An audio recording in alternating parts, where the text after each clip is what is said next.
We'll talk about defining and calling a user-defined functions. I have provided a sample coding snippet for your understanding. That does take 6 lines of code. Def is a keyword, so it tells the user-defined functions. User-defined function of line 1 and 2, 3, 4, 5. It's a main statement. What is a main statement in the sense of? During the course of time, when I explained the concept of def, I mentioned the main statements. Main statement in the sense of unintended statements are all called as a main statement. That means that no intention. I consider this line is a interpreter space. No intended lines are called as a main statement. Here 1 is a main statement, 3 is a main statement, 4 is a main statement, 5 is a main statement, and 6 is a main statement. Because these are unintended statements, start right away from the window. But since 1 is an unintended statement, even though it is a main statement, it will not get executed, because def is a keyword is encountered by the Python interpreter. It stop entering to the function. So that does mean the flow will start from 3, 4, 5, 6. From 6 it will jump to coding 1, because 6 is a function call. 3, we are getting value from the user for the variable a, and b does have value 5, and c equal to a into b. Whatever value, if I assume that I am getting value from the user is 2, so 2 into 5 will provide 10. 10 is saved in c variable, and we are calling function mark a comma b comma c. So values of a, b, c is passed inside the function call, so that the interpreter will make a jump from 6th line to the first line. The value that we are providing in the function call, we usually call it as an argument. So it is very important to understand what is an argument. The values are a literals that we are providing in the function call, we call it as arguments. So the flow of execution will be 3, 4, 5, 6 and 1. After that 2. The main important goal we need to understand, a function should be defined earlier before to the function call. If you are making a function call in the 5th, whereas the function definition in the line number 6 in the sense of the function is not reachable, because Python is the interpreter that will go one by one. The function call is in the 5th line, whereas the function definition in the 6th line, it will not reach the 6th line because it's stuck in the line number 5.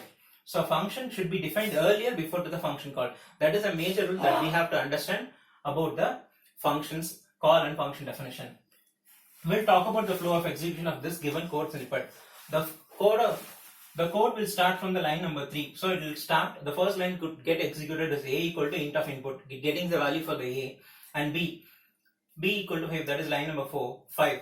C equal to, it's computing the value of a into b and providing to the c, and 6. Statement 6 is a function call. After the function call, it jumped from the 6th line to the first line.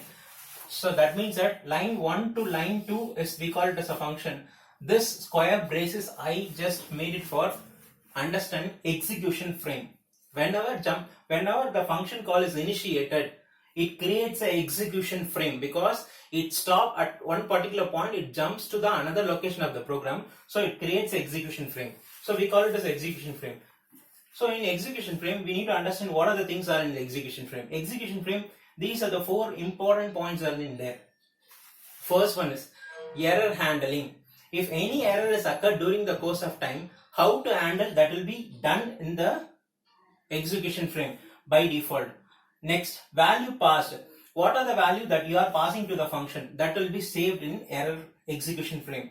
A name of the variable created. In case the function have a new variable created inside the function, that will be stored here.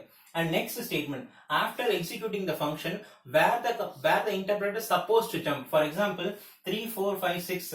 It takes jump from 6 to 1 and 2. After 2, if there is any coding in 7, it has to come to 7. So it takes 4 important value. During the course of jump from this function call to function definition, any error is happening, that will be taken care by error handling area. And values that we are providing the function call, that is stored in this area. And any other variable that is created in the function call, that will be stored in this area. And next statement, that means that after the function gets over, where the interpreter is supposed to go, these kind of information will be stored in this execution frame. So execution frame does contain these 4 important things. Then, what are the ways to call a functions? We'll talk about what are the different ways to call a function. We can call the function with the direct values 4, 5, 6. This is called calling a function with the direct values. Next, calling a function with the expression. See, in the values, I given 3 into 2. So that means that it will get computed into 6 and provided to the value of x. 5 minus 2. 5 minus 2 is 3 and 3 will be provided to the value of y. And 7 plus 4, 11. That is given to the value of z. That means that we are giving value as expression. The expression will be computed and result will be provided to the parameters. The third way, you are giving literals. Literals in the sense of these literals will have some values. So that will be provided. These are the most possible ways to call a functions. That's all.